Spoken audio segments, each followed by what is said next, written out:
Hello दोस्तों, स्वागत है सभी का हमारे यूट्यूब चैनल में। दोस्तों आज के हम वीडियो में गणित कक्षा 10 प्रश्नावली 6.3 के प्रश्न संख्या 2 से प्रश्नों को बहुत ही आसान तरीके से हल करना सीखेंगे।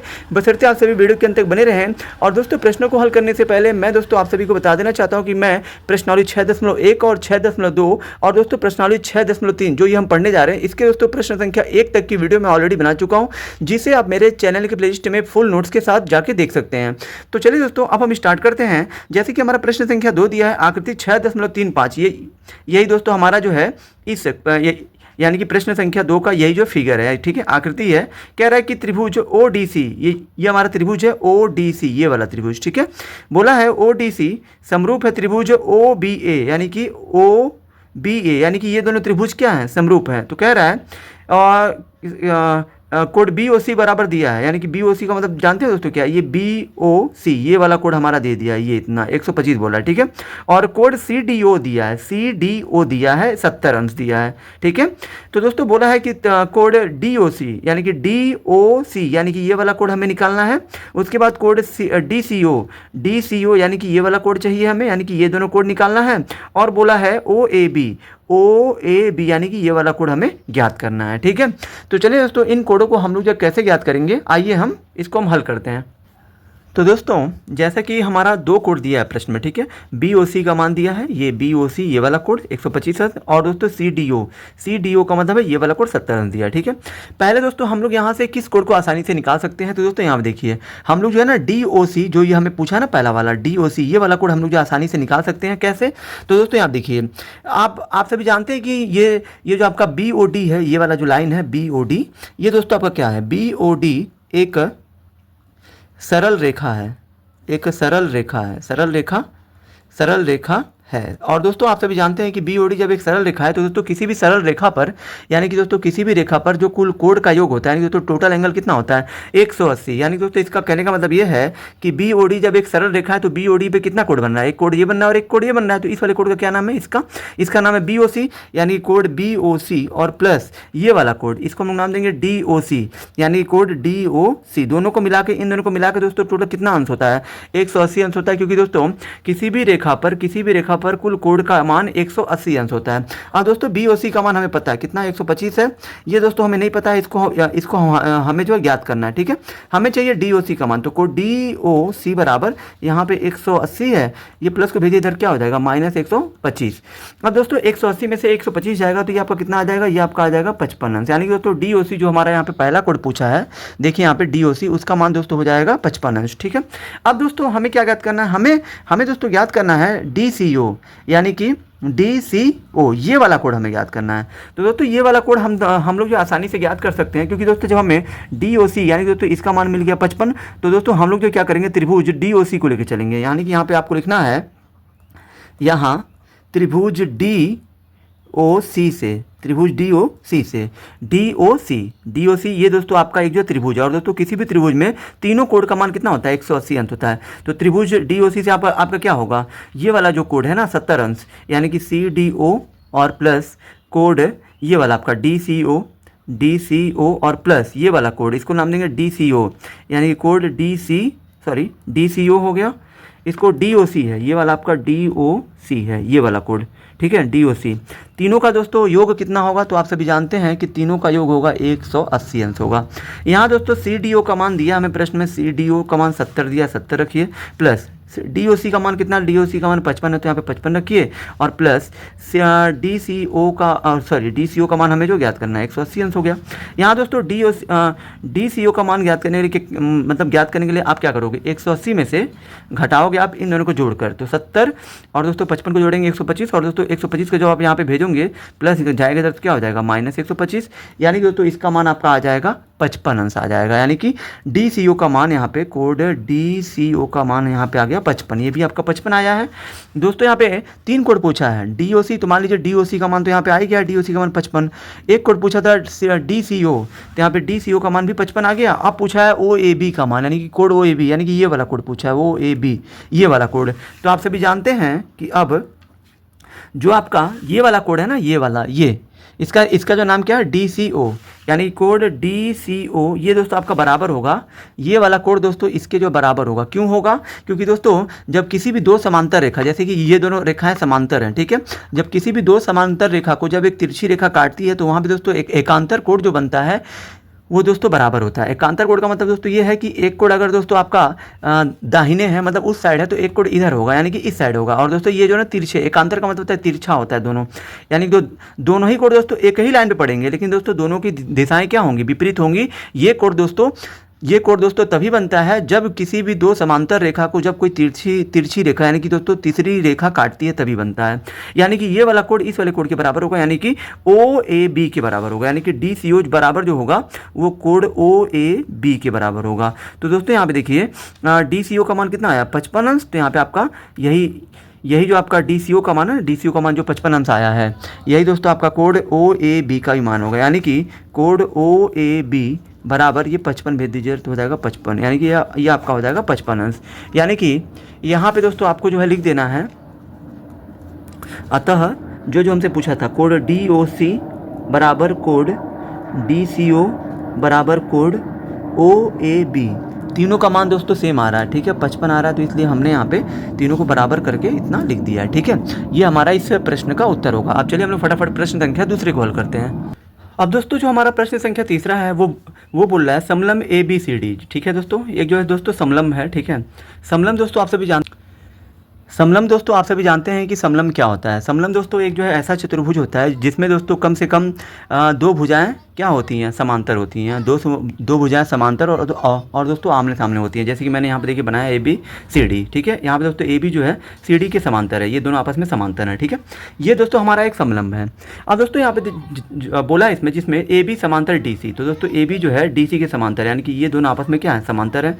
और के विकर्ण, यानी कि दोस्तों जो आपका ये समलंब है ना ABCD, इसके दोस्तों विकर्ण कौन कौन से, AC और दोस्तों BD परस्पर O पर क्या करते हैं, प्रतिच्छेद करते हैं। दो त्रिभुजों की समरूपता कसौटी का प्रयोग करते हुए दर्शाइए कि OA बटा में OC बराबर OB बटा में OD, यानी दोस्तों ये हमें सिद्ध करना है। तो इसको दोस्तों सिद्ध करना बहुत ही आसान है।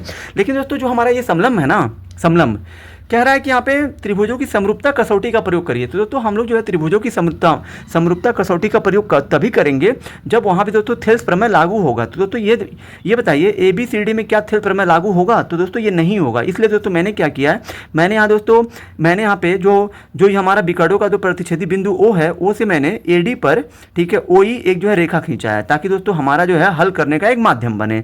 दोस्तों इसका जो है यूज क्या है, तो दोस्तों यहाँ देखिए मैंने यहाँ पे क्या किया है कि OE को मैंने ऐसे मैंने खींचा है कि OE जो है ना, यहाँ पे मैंने जो रचना किया, यहाँ पे आपको लिखना है रचना क्या किया है, OE को ऐसे खींचा है जो दोस्तों OE जो AB के भी समांतर है, और दोस्तों ये आपका समांतर है किसके, DC के भी समांतर है, तो यहाँ पे DC है रचना, ठीक है।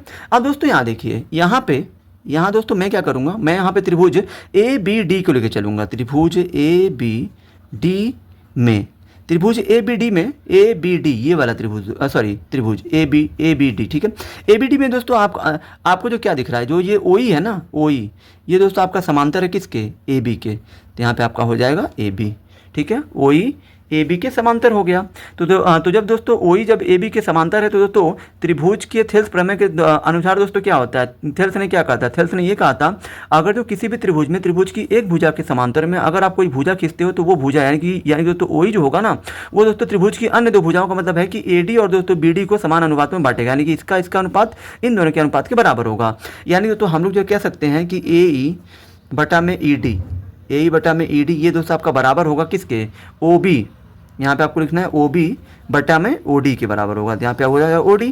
ये दोस्तों आपने जो किससे लिया है, ये आपने BPT से लिया है। BPT का मतलब है कि थेल्स प्रमेय को दोस्तों हम लोग जो शॉर्टकट में BPT कहते हैं, यानी कि दोस्तों ये जो आपने बनाया है किस नियम के तहत बनाया है, तो ये हमने थेल्स प्रमेय का जो BPT नियम है उससे हमने ये जो बनाया है, ये आपका समीकरण 1 हो गया, ठीक है। अब दोस्तों अब जो है आपको जो त्रिभुज लेके चलना है, कौन सा त्रिभुज आपको लेके चलना है, ADC। यहाँ पे आपको लिखना है त्रिभुज ADC में जो ये OE है ना, OE ये दोस्तों आपका समांतर है किसके, CD, ठीक है, OE समांतर सी डी। तो दोस्तों जब ये ओ ई दोस्तों सी डी के समांतर है तो दोस्तों ओ ई क्या करेगा, ओ ई जो त्रिभुज ए डी सी की भुजाओं ए डी और दोस्तों ए सी को समान अनुपातों में बांटेगा। यानी दोस्तों हम लोग यहाँ पे कह सकते हैं कि इन दोनों का अनुपात इन दोनों के अनुपात के बराबर होगा, यानी कि ए ई बटा में ई डी बराबर ये आपका क्या होगा, ये आपका होगा, ठीक है, ये आपका होगा ओ ए, यानी कि यहाँ पे ओ ए बटे में ये आपका हो जाएगा ओ सी। तो ये आपका हो गया ओ सी, ये हमारा समीकरण 2 हो गया। या ये आपने किसके तहत बनाया है, तो बीपीटी से, यानी कि बेसिक प्रोपोर्शनलिटी थ्योरम। ठीक है। अब दोस्तों जो समीकरण 1 और 2 बनाया ना, तो फिर यहाँ पे आपको लिखना है अब यहाँ समीकरण 1 व समीकरण 2 से, समीकरण 1 व समीकरण 2 से। तो दोस्तों समीकरण 1 और 2 को जब आप देखेंगे, जब भी दोस्तों हम लोग जो समीकरण 1 और 2 लिखते हैं तो दोस्तों इसका अर्थ ये होता है कि समीकरण 1 और 2 की आप जो तुलना कर रहे हैं, तो तुलना में दोस्तों क्या होता है, इससे ये कट जाएगा। ठीक है। तो दोस्तों यहाँ पे हमारा क्या बच रहा है, यहाँ पे हमारा ओ बी बटे में ओ डी बच रहा है, और बराबर में यहाँ पे क्या बच रहा है, यहाँ पे हमारा ओ ए बटा में ओ सी बच रहा है। ठीक है। ये पूरा पक्ष दोस्तों यहाँ लाइए, तो ओ ए अपॉन में ओ सी बराबर ये आपका ओ बी बटा में ओ डी। ठीक है। यही हमें दोस्तों प्रूफ करना था, और ये दोस्तों आपका प्रूव्ड हो चुका। ठीक है। अब चलिए हम लोग प्रश्न संख्या 4 को हल करते हैं। अब दोस्तों हमारा प्रश्न संख्या 4 है, आकृति 6.36। यही दोस्तों हमारा आकृति है। बोला है क्यू आर बटे में क्यू एस बराबर क्यू टी बटे में पी आर तथा कोड 1 बराबर कोड 2 है। दर्शाइए कि त्रिभुज पी क्यू एस यानी कि पी क्यू एस ये वाला त्रिभुज, ठीक है, त्रिभुज टी क्यू आर यानी कि टी क्यू आर का मतलब पूरे त्रिभुज के, ये जो छोटा वाला त्रिभुज है ना P Q S T Q R के हमें जो है समरूप दिखाना है। ठीक है। तो दोस्तों यहाँ पे देखिए, कोई भी दो त्रिभुज दोस्तों समरूप कब होता है, जब दोस्तों त्रिभुज की संगत भुजाओं का अनुपात समानुपाती हो, और दोस्तों उनमें कम से कम, अगर दोस्तों संगत भुजाओं का अनुपात समानुपाती है तो दोस्तों कम से कम एक कोण दोनों में बराबर होना चाहिए। तो दोस्तों हम जो देख सकते हैं कि दोनों ही त्रिभुजों में कोण एक कोण तो बराबर है, लेकिन दोस्तों क्या भुजाओं का अनुपात समानुपाती है। जैसे कि दोस्तों यहाँ पे देखिए, यहाँ पे आपको लिखना है दिया है, पहले तो आप लिखिए दिया है में आपको वो लिखना है जो आपका दिया है, क्यू आर बटे में क्यू एस बराबर क्यू टी बटे में यहाँ पे हो जाएगा आपका पी आर। ठीक है। ये आपका दिया है, तथा यहाँ पे आपका दिया है कोड 1 बराबर कोड 2 दिया है। ठीक है। कोड 1 बराबर कोड 2 दिया है।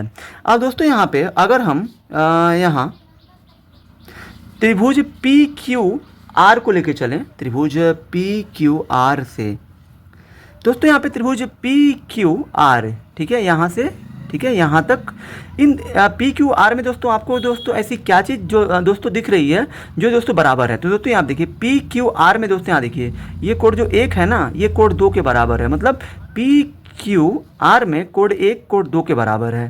ठीक है। देखिए यहाँ पे प्रश्न में भी आपका दिया है, तो पी क्यू आर से कोड 1 बराबर कोड 2 है। तो दोस्तों आप सभी जानते होंगे कि अगर दोस्तों यहाँ पे ये आपका मान लीजिए पी क्यू आर है, ऐसे आप बाहर निकाल के भी समझ सकते हैं, आपका पी क्यू आर है, ये दोस्तों आपका कोड 1 है, ये आपका कोड 2 है। अगर दोस्तों किसी भी त्रिभुज में आमने सामने के कोड बराबर है, यानी कि दोस्तों विपरीत कोड बराबर है, तो विपरीत भुजा ही बराबर होगी, यानी कि तो ये वाली भुजा इसके जो बराबर होगी। यानी कि दोस्तों यहाँ पे हम लोग कह सकते हैं कि जो हमारा ये पी आर होगा ना, पी आर, ये आपका जो पी आर होगा, ये जो पी आर होगा, ये आपका बराबर होगा किसके, ये आपका बराबर होगा पी क्यू के। ठीक है। तो यहाँ पे आपको लिख देना है पी क्यू। ठीक है। तो यहाँ पे दोस्तों जब ये कोड 1 बराबर कोड 2 यानी कि त्रिभुज पी क्यू आर में ये वाला कोड बराबर, तो ये दोनों भुजा भी आपस में क्या होंगी, बराबर होंगी। और यहाँ पे आपको लिख देना है सम्मुख कोड क्या है, सम्मुख कोड बराबर है, सम्मुख कोड बराबर है, इसलिए सम्मुख भुजाएं भी क्या होंगी, बराबर होंगी। अब दोस्तों जो हमें प्रूफ करना है, अब हमें दोस्तों दिखाना है त्रिभुज पी क्यू एस समरूप है त्रिभुज टी क्यू आर। तो दोस्तों यहाँ पे आपको लिखना है अब त्रिभुज पी क्यू एस तथा त्रिभुज टी क्यू आर में, दोनों ही त्रिभुज में दोस्तों आपको दोस्तों क्या करना है, पी क्यू एस में अगर आप देखोगे तो यहाँ पे देखिए पी क्यू एस ये आपका है। ठीक है। दोस्तों यहाँ देखिए पी क्यू एस तथा टी क्यू आर में दोस्तों किया क्या है, हमारा जो प्रश्न में दिया है क्यू आर बटे में क्यू एस दिया है, यानी कि तो क्यू आर बटे में क्यू एस दिया है, ये आपका सही दिया है। मतलब यहाँ पे टी क्यू आर की भुजा लिया है, कौन सी भुजा लिया है, क्यू आर बटा में दोस्तों क्यू एस किया है। क्यू एस किससे लिया है, पी क्यू एस से, पी क्यू एस से क्यू एस लिया है, क्यू एस बराबर। अब दोस्तों यहाँ पे जो आपका दिया है ना, यहाँ पे आपका दिया है क्यू टी बटा में पी आर दिया है, और दोस्तों यहाँ पे क्यू टी तो होगा, ठीक है, क्यू टी होगा, पूरा त्रिभुज का भुजा लेगा, क्यू टी, लेकिन दोस्तों क्यू टी के बटा में क्या देना चाहिए, क्यू पी देना चाहिए, लेकिन यहाँ पे क्या दिया, पी आर दिया है। तो दोस्तों यहाँ पे क्यू आर बटा में क्यू एस बराबर क्यू टी बटा में क्या दोस्तों, हम लोग ये पी आर की जगह पे पी क्यू रख सकते हैं या क्यू पी। तो यहाँ पे आप लिख दीजिए पी क्यू, ठीक है। इसको दोस्तों हम लोग जो सही क्रम में लिख सकते हैं, क्यू आर बटे में क्यू एस बराबर क्यू टी बटे में क्यू को पहले कर दीजिए और पी को बाद में कर दीजिए। तो दोस्तों इन दोनों त्रिभुजों की दोस्तों संगत भुजाओं का अनुपात दोस्तों यहाँ पे हमने बराबर दिखा दिया है। यानी कि दोस्तों त्रिभुज पी क्यू एस का और दोस्तों त्रिभुज टी क्यू आर का संगत भुजाओं का अनुपात हमने बराबर दिखा दिया। हमने क्या किया है, पहले हमने त्रिभुज टी क्यू आर के क्यू आर का अनुपात क्यू एस से और दोस्तों त्रिभुज टी क्यू आर के ही क्यू टी का अनुपात क्यू पी से हमने दिखा दिया है। यहाँ देखिए क्यू पी, ठीक है। यह आपका हो गया भुजाओं का अनुपात, ठीक है। यह आपका हो गया भुजाओं का अनुपात। और दोस्तों तथा हमें दोस्तों प्रश्न में कोड 1 बराबर कोड 2 ज्ञात है, कोड 1 बराबर कोड 2 ज्ञात है। यानी कि दोस्तों यहाँ पे आप देख सकते हैं कि अगर हम टी क्यू आर बोलेंगे ना तो कोड 1 जो है टी क्यू आर में आ जाएगा। और दोस्तों कोड जो हमारा ये एक है ना, ये हमारा पी क्यू एस, यानी कि दोस्तों कोड 1 बराबर कोड 1 होगा। सॉरी, यहाँ पे आपको जो है लिखना है कि कोड 1 बराबर कोड 1 होगा। ये दोस्तों आपका क्या है, ये आपका उभयनिष्ठ है। तो यहाँ पे आपको लिख देना है उभयनिष्ठ। उभयनिष्ठ का मतलब है कॉमन है, यानी कि एक एक कोड दोनों में दोस्तों बराबर है, ठीक है। ये जो कोड है ना एक, ये दोस्तों आपका टी क्यू आर और दोस्तों पी क्यू एस दोनों में आएगा। यानी कि दोस्तों दोनों ही त्रिभुजों के संगत भुजाओं का अनुपात और दोस्तों संगत कोण बराबर है। तो यहाँ पे आपको क्या करना है, यहाँ एस ए एस समरूपता कसौटी का प्रयोग करना है। एस ए एस समरूपता कसौटी से, एस ए एस समरूपता कसौटी से। अतः जो आपका त्रिभुज कौन सा होगा, पी क्यू एस होगा। ये दोस्तों आपका समरूप होगा त्रिभुज टी क्यू आर है। यहाँ पे आपको इस तरीके से लिख देना है, ठीक है। क्योंकि दोस्तों दो भुजा एक भुजा, ये एक एक भुजा यानी कि दोस्तों दो भुजाओं का अनुपात और दोस्तों एक एक कोण दोनों में क्या है, बराबर है। इसलिए जिस भी त्रिभुज में दोस्तों दो भुजाओं का अनुपात समानुपात और दोस्तों एक एक कोण बराबर है, तो फिर वहाँ पे दोस्तों दो भुजा और दोस्तों एक कोण का मतलब एंगल एस एस समरूपता कसौटी का प्रयोग किया जाता है। तो दोस्तों जिसके तहत ये दोनों त्रिभुज आपस में क्या होंगे, समरूप होंगे, यानी कि समान होंगे, ये नहीं रहेगा, ठीक है। अब चलिए हम लोग प्रश्न संख्या 5वें को हल करते हैं। अब दोस्तों जो हमारा प्रश्न संख्या 5वां है, बोल रहा है त्रिभुज पी क्यू आर की भुजाओं, यानी कि ये आपका त्रिभुज यहाँ पे देखिए पी क्यू आर है, ठीक है। त्रिभुज इसका दोस्तों फिगर नहीं दिया है, इसका दोस्तों फिगर जो हम जो बनाएंगे, ठीक है। बोला त्रिभुज पी क्यू आर है तो पी क्यू आर हो गया, ठीक है। कि भुजाओं पी आर और क्यू आर पर क्रमशः, यानी कि दोस्तों पी आर, ठीक है, सॉरी पी आर और दोस्तों क्यू आर पर क्रमशः एस और टी इस प्रकार स्थित है। यानी कि दोस्तों एस और टी है, यहाँ पे एस है और यहाँ पे टी है, ठीक है। यहाँ पे आपका प्रश्न बोला है भी है कि त्रिभुज पी क्यू आर की भुजाओं पी आर और क्यू आर पर क्रमशः बिंदु एस और टी इस प्रकार स्थित है कि कोड पी, यानी कि जो कोड पी है, यानी कि ये वाला कोड, ये पूरा कोड पी है, वो कोड आर टी एस है, यानी कि आर टी एस, यानी कि इस वाले कोड के क्या है, बराबर है। कौन सा, ये वाला कोड पी, ठीक है, इसके बराबर है आर टी एस के। दर्शाइए कि त्रिभुज आर पी क्यू समरूप है त्रिभुज आर टी एस के। यानी तो हमें जो है यहाँ पे आर पी क्यू, यानी तो इस पूरे त्रिभुज को हमें दोस्तों दिखाना है आर टी एस के समरूप दिखाना है, ठीक है। तो दोस्तों यहाँ पे देखिए, यहाँ पे पहले तो आप लिख दीजिए कि दिया है क्या दिया है, कोड पी बराबर कोड आर टी एस, ये हमारा दोस्तों दिया हुआ है। अगर दोस्तों हम देखा जाए कि जो हमें त्रिभुज प्रूफ करना है, कौन सा त्रिभुज आर पी क्यू, यानी दोस्तों इस दोस्तों पूरे त्रिभुज को हमें दोस्तों आर टी एस इस वाले त्रिभुज के क्या दिखाना है, इसके समरूप दिखाना है। तो दोस्तों दोनों त्रिभुजों में दोस्तों एक एक कोड बराबर है, मतलब ये वाला कोड पूरे वाले आर पी क्यू में कोड पी वो जो है बराबर है आपका आर टी एस इस वाले कोड के बराबर है, यानी कि एक एक कोड दोनों में बराबर है। अब दोस्तों यहाँ पे और दोनों में क्या चीज़ ऐसी है कि जो बराबर हो सकती हैं।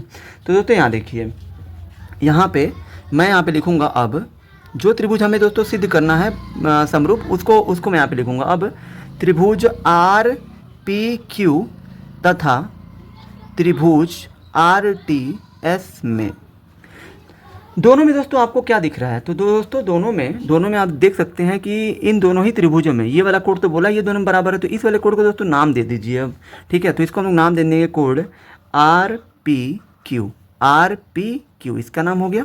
ये बराबर है आपका इस वाले कोड का, तो इस वाले कोड को तो नाम दिया, ये आर टी एस दिया ही है, तो कोड आर टी एस है, ये हमें ज्ञात है, तो यहाँ पे लिख दीजिए ज्ञात है, मतलब हमें प्रश्न में दिया हुआ है। और दोस्तों दोनों में क्या है, तो दोस्तों दोनों में आप देख सकते हैं कि अगर आप ये क्यू को सॉरी अगर आप देखेंगे ना तो ये कोड जो आर है ना आर, अगर हम आर दोस्तों आपको त्रिभुज आर पी क्यू में भी आर आएगा, और दोस्तों त्रिभुज आर टी एस यानी कि दोस्तों छोटे वाले त्रिभुज में भी आएगा ये आर, और दोस्तों बड़ा वाला त्रिभुज लेंगे तभी भी ये जो आर आएगा। यानी कि दोस्तों यहाँ पे आप कह सकते हैं कि कोड, इस वाले कोड को नाम क्या देंगे, इसको आप नाम देंगे कोड पी आर क्यू। ये दोस्तों आपका बराबर हुआ किसके, कोड एस्ट आर, या तो आप टी आर एस नाम से सकते हैं, टी आर एस।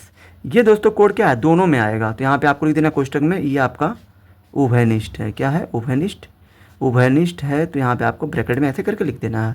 तो दोस्तों आप देख सकते हैं कि दोनों ही त्रिभुजों में ये वाला कोड तो इसके तो बराबर है ही, और दोस्तों दोनों ही त्रिभुजों में ये जो कोड आर है ना ये वाला, यानी कि मतलब त्रिभुज अगर जो आर पी क्यू के हिसाब से देखें तो पी आर क्यू हो जाएगा इस कोड का नाम, और दोस्तों आर टी एस के हिसाब से देखें तो इसका जो है नाम हो जाएगा कोड टी आर एस। ठीक है, उभयनिष्ठ दोनों में कॉमन है, उभयनिष्ठ का मतलब होता है कॉमन है।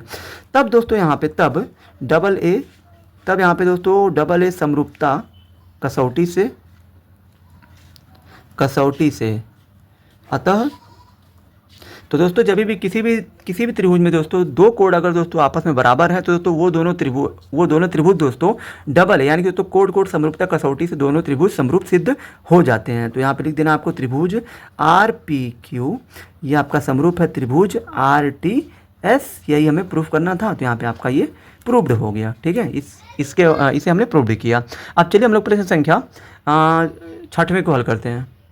दोस्तों हमारा प्रश्न संख्या 6वां है, आकृति 6.37, यही दोस्तों हमारा जो आकृति है। ठीक है, 6.37 में यदि त्रिभुज ए बी ई यानी दोस्तों यानी दोस्तों ये वाला त्रिभुज ए बी ई सर्वांगसम है, ये दोस्तों आपका सर्वांगसम का चिन्ह है, किसके है, ए सी डी, यानी कि दोस्तों ये A B E A C D के सर्वांगसम है, तो दर्शाइए कि त्रिभुज ए डी ई यानी कि ए डी ई समरूप है त्रिभुज ए बी सी के, यानी दोस्तों इस वाले त्रिभुज को इस दोस्तों पूरे त्रिभुज के समरूप दिखाना है। ठीक है, समरूप दिखाना है। तो दोस्तों यहाँ पे सबसे पहले तो हमारा प्रश्न में दिया है क्या दिया है कि त्रिभुज ए बी ई क्या है, सर्वांगसम है त्रिभुज ए सी डी, ये है।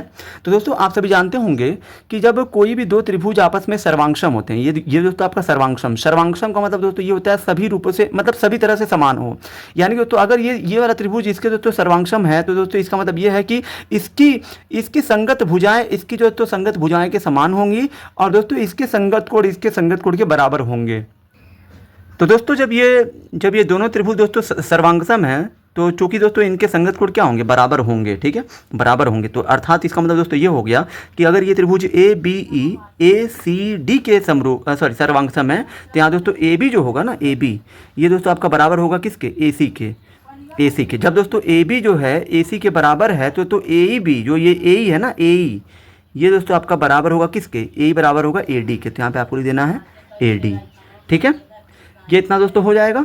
अब दोस्तों यहाँ देखिए ए डी हमने लिख दिया। अब दोस्तों जो त्रिभुज हमें दोस्तों सिद्ध करना है समरूप, उनको हम लोग लेके चलते हैं। अब यहाँ पे आपको लिखना है, अब त्रिभुज ए डी ई तथा त्रिभुज ए बी सी में, दोनों ही त्रिभुजों में दोस्तों हमें दोस्तों किन्हीं दो भुजाओं का समानुपात दिखाना पड़ेगा। तो दोस्तों यहाँ पे देखिए हमें दोस्तों ए डी ई को ए बी सी के क्या दिखाना है, समरूप दिखाना है। तो दोस्तों मैं यहाँ पे क्या करूँगा, यहाँ पे दोस्तों ए डी का अनुपात मैं जो है ए डी ई से हमने दोस्तों ए डी लिया, ये दोस्तों आपका इसका अनुपात हमने दोस्तों किससे दिखा देंगे, त्रिभुज ए बी सी के, यानी दोस्तों ए बी सी के ए बी से, यानी दोस्तों छोटी भुजा का अनुपात बड़ी भुजा से, यानी कि ए डी का अनुपात ए बी से बराबर, और दोस्तों यहाँ पे ए का अनुपात यानी कि ए का अनुपात ए सी से दिखा दीजिए, जैसे आपने यहाँ पे ए डी का अनुपात ए बी से दिखाया, क्योंकि दोस्तों दोनों ही त्रिभुजों को हमें दोस्तों समरूप दिखाना है। तो हमें दोस्तों समरूप दिखाने से पहले दोनों भुजाओं के संगत कोणों को भी समरूप दिखाना बराबर दिखाना पड़ेगा। तो दोस्तों यहाँ पे ए डी का अनुपात ए बी से, क्योंकि दोस्तों यहाँ पे ए बी बराबर ए सी है और दोस्तों ए बराबर ए डी है। ठीक है, तो दोस्तों ए डी का अनुपात ए बी से और दोस्तों ए का अनुपात ए सी से, ये हो गया हमारा।